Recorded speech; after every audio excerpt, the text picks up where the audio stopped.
Assalamualaikum warahmatullahi wabarakatuh. Perkenalkan, nama saya Ivan Akmalianto. Di video kali ini saya akan membahas tentang ekosistem.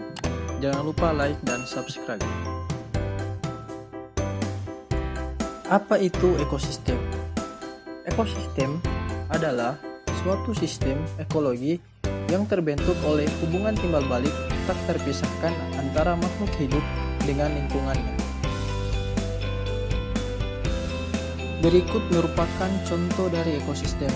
Tidak jauh berbeda dengan ekosistem pada umumnya. Ekosistem ini yang mana faktor lingkungan eksternalnya didominasi oleh air sebagai habitat dari berbagai macam organisme air. Kita masuk di komponen ekosistem. Komponen abiotik adalah komponen ekosistem yang terdiri dari makhluk tak hidup atau benda mati. Contohnya itu ada tanah, air, udara, suhu, dan cahaya matahari. Sedangkan komponen biotik adalah komponen ekosistem yang terdiri dari makhluk hidup yang meliputi tumbuhan, hewan, dan manusia. Berdasarkan peranannya, komponen biotik ini dibedakan menjadi 3, yaitu ada yang namanya produsen, konsumen, dan pengurai. Baik, sekarang kita masuk pada tipe-tipe ekosistem, yaitu ekosistem air, ekosistem darat, dan ekosistem buatan. Pertama kita bahas ekosistem air. Ekosistem perairan merupakan ekosistem yang komponen abiotiknya sebagian besar terdiri dari atas air. Gambar pada slide ini merupakan contoh dari ekosistem air, yaitu sungai.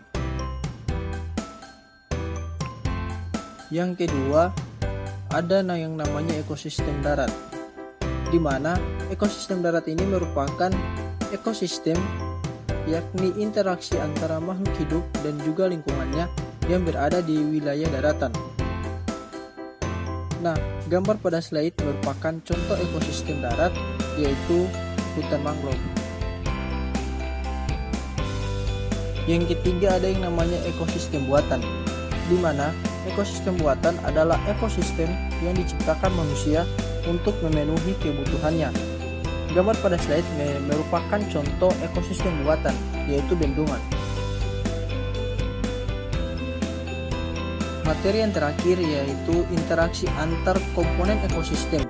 Di antaranya interaksi antara komponen abiotik, interaksi abiotik dan biotik, dan interaksi antar komponen biotik. Komponen abiotik dalam suatu ekosistem akan mempengaruhi komponen abiotik yang lain. Interaksi ini membentuk hubungan timbal balik. Contohnya intensitas cahaya yang makin tinggi akan menyebabkan penguapan air yang meningkat. Kebutuhan makhluk hidup dapat dipenuhi dengan bantuan dan dukungan dari lingkungan sekitarnya. Sebaliknya, keberadaan komponen biotik juga mempengaruhi kondisi lingkungan atau komponen abiotik. Contohnya cahaya matahari dibutuhkan untuk terjadinya proses fotosintesis pada tumbuhan. Dan yang terakhir yaitu interaksi antar komponen biotik memiliki banyak contoh, namun secara umum dapat dibedakan menjadi 2, yaitu interaksi intraspesifik dan interaksi interspesifik, di mana interaksi intraspesifik ini terjadi apabila interaksi dilakukan antar individu dalam satu spesies. Sedangkan interaksi interspesifik merupakan interaksi yang terjadi antara individu yang bukan dari spesies yang sama dalam suatu ekosistem.